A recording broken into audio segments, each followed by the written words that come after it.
To display a static image on a CRT monitor, an electron beam sweeps horizontally across a phosphor-coated glass screen, drawing lines from top to bottom. It completes this entire sequence 60 times every single second. An advanced Atari 8-bit display packs that 60 Hz sweep with high-resolution text, distinct block graphics, and sudden mid-screen color changes, all visible at the exact same time.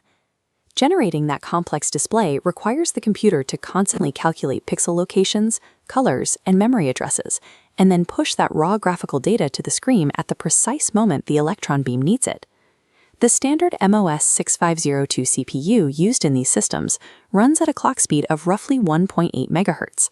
It can execute only a limited number of instructions per machine cycle. If that 6502 processor attempts to manually manage the timing and rendering of every scan line to maintain a stable picture, the display calculations consume almost all of its available processing cycles. A CPU burdened entirely by rendering the screen has 0 cycles remaining to calculate game logic, process player input, or manage application data.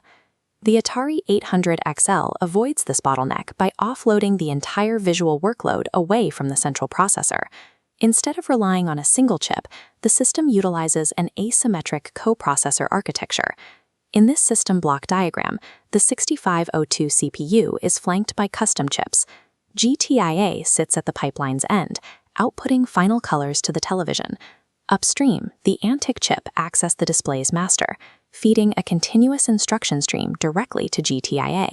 By separating computation performed by the 6502 from the video generation handled by Antic and GTIA, the system achieves high graphical complexity without stalling the main application software. Because the 6502 lacks dedicated input-output instructions, it needs a specific mechanism to send commands to the Antic coprocessor. It accomplishes this through memory-mapped I/O. The hardware registers of the coprocessors are wired to respond to specific memory addresses. This memory map shows the Atari's 64 kilobyte address space. The physical hardware registers live near the top, between addresses D000 and E000 hexadecimal. Programmers use assembly instructions to write bytes directly into D400 to control Antic and D000 for GTIA. While the operating system provides shadow registers in main RAM that copy data to the hardware once per frame, direct manipulation targets the chips instantly. Bare metal assembly programming requires bypassing those shadow registers entirely. Waiting for the operating system to update the hardware once a frame is too slow for mid-screen graphical changes. The memory map serves as the singular interface, where software logic written by the programmer becomes physical electrical signals inside the custom hardware. Antic is a true microprocessor in its own right, capable of independent operation. It executes its own specialized software program, known as the display list, which resides in the shared system RAM. The display list dictates the complete layout of the screen. It explicitly specifies the memory location and graphics mode for every individual scan line, from top to bottom. This timing graph shows a conflict. The 6502 and Antic share the same RAM.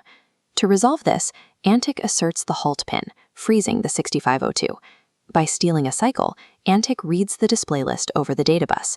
Once finished, the 6502 resumes. Because Antic parses the display list instruction by instruction, a programmer can set a specific bit, bit 7, on any single instruction targeting a specific scan line. Setting this bit arms a hardware trigger. The system executes a specialized routine the exact microsecond the raster beam reaches that specific vertical position. Antic's ability to autonomously steal cycles and trigger flags allows the hardware to manage perfect synchronization with the television, completely independent of the 6502's software loop. To utilize this timing, a programmer writes a display list interrupt, or DLI. The hardware executes the DLI via a non-maskable interrupt, forcing the CPU to drop everything. First, write the custom handler's address into the NMI vector. Next, enable these interrupts by writing a hex value into Antic's D40E register. Before the interrupt fires, the 6502 executes its main application loop, completely unaware of the video beam's physical position on the monitor. But the hardware is tracking it. As the raster beam reaps sustain the screen, it reaches the specific scan line where bit 7 was set. Vectoring the interrupt ensures that code execution is tethered directly to the hardware's physical position on the screen. The instant the beam hits that threshold, Antic pulls the NMI line. The 6502's main program is abruptly suspended mid-instruction. The program counter jumps to the handler. To preserve the 6502 state, register values are pushed onto the stack. The payload executes, writing a new hex color to GTA.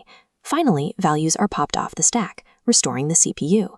The routine ends with an RTI instruction, return from interrupt. The main application resumes as if the interruption never occurred.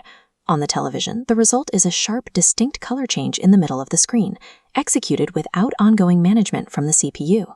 Direct interaction with memory, cycle-level timing, and precise hardware interrupts are the pillars of Atari 8-bit programming. This handshake allows for a level of graphical complexity that the CPU could never manage alone.